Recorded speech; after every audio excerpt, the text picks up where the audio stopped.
সামান্য সাবান দিয়া ধরিয়া ধরিয়া গোসল করাইবে।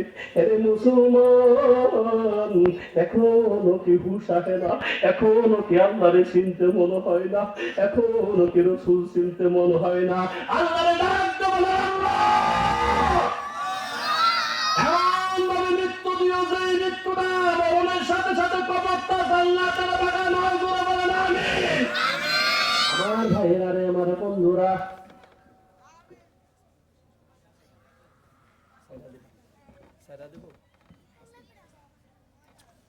আমার ভাইয়েরা, আমার বন্ধুগণ, এরপরে যখন আপনার কবরের মধ্যে নেওয়া যাবে, কবরের মধ্যে নিয়া এমন একটা কবর যার নাই কোনো খবর, এমন একটা কবর যার নাই কোনো খবর, একাকত্বের ঘর, পোকামাকড়ের ঘর, সাপ বিচ্ছুর ঘর, অন্ধকার কবরের ঘর। তোমার আমল যদি থাকে কবর তো হবে জান্নাতের বাগান, আমল যদি না থাকে কোনো পিসাবের টাইম নাই, কোনো ফিরের টাইম নাই, কোনো বুজুর্গের টাইম নাই, কোনো মুফতি মাওলানার টাইম নাই, কোনো এমপি মন্ত্রীর টাইম নাই, আমল নাই, কবরটা হবে জাহান্নাম।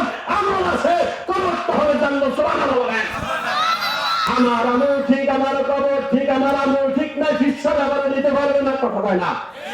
এবার কবরের মধ্যে রাখবে, এই কবরের মধ্যে রাখার সময় সুন্দর করে বলবে মিনহা খলাকু, রাখার পরে যখন মাটি দিবে বলবে মিনহা খলাকনাকুম ওয়া ফিহা নুঈদুকুম ওয়া মিনহা নুখরিজুকুম তারাতান উখরা। কবরের মধ্যে রাখিয়া বাঁশগুলা যখন দিয়া দিবে, ঠোকা দিয়া একটু দেখবেন আর বলবে বাবা রে, আমার আর কবরে রাখিয়া যাইস না, একা একা আমি কবরে থাকতে পারবো না রে, এই কবরের মধ্যে আমার অন্ধকারে রাখিস না। তখন ওই উপরে চাকাই দিবে মাটি, আর মাটি দেওয়া যখন শুরু করে দিবে, তার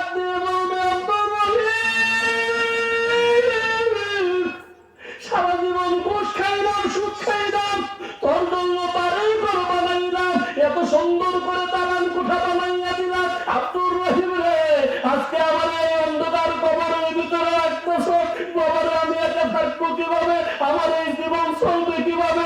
ওই সময় যতই কাঁদবেন কেউ আপনার কথা শুনবে না।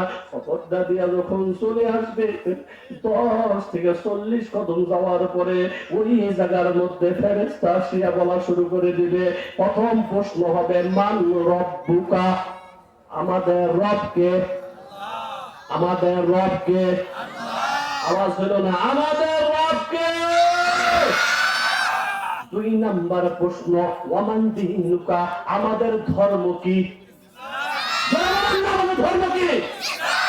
আমাদের ধর্ম হলো ইসলাম। এরপরে একটা সুন্দর করে ফটো দেখাইবে, মা হাদার রাজুল, এই ব্যক্তিটিকে যে আল্লাহর নবীর সুন্নাত মানছে, যে আল্লাহর নবীর তরিকা অনুযায়ী চলছে, যে আল্লাহর নবীকে সুন্দরভাবে নবীর জীবনটারে নিজের জীবনের সাথে সাজাইছে, তিনি বলবে হাদার রাজুল মুহাম্মাদুর রাসূলুল্লাহ সাল্লাল্লাহু আলাইহি ওয়াসাল্লাম। প্রশ্ন ঠিক, কবর ঠিক, প্রশ্ন ঠিক নাই, কবর ঠিক নাই, কথা বলে না।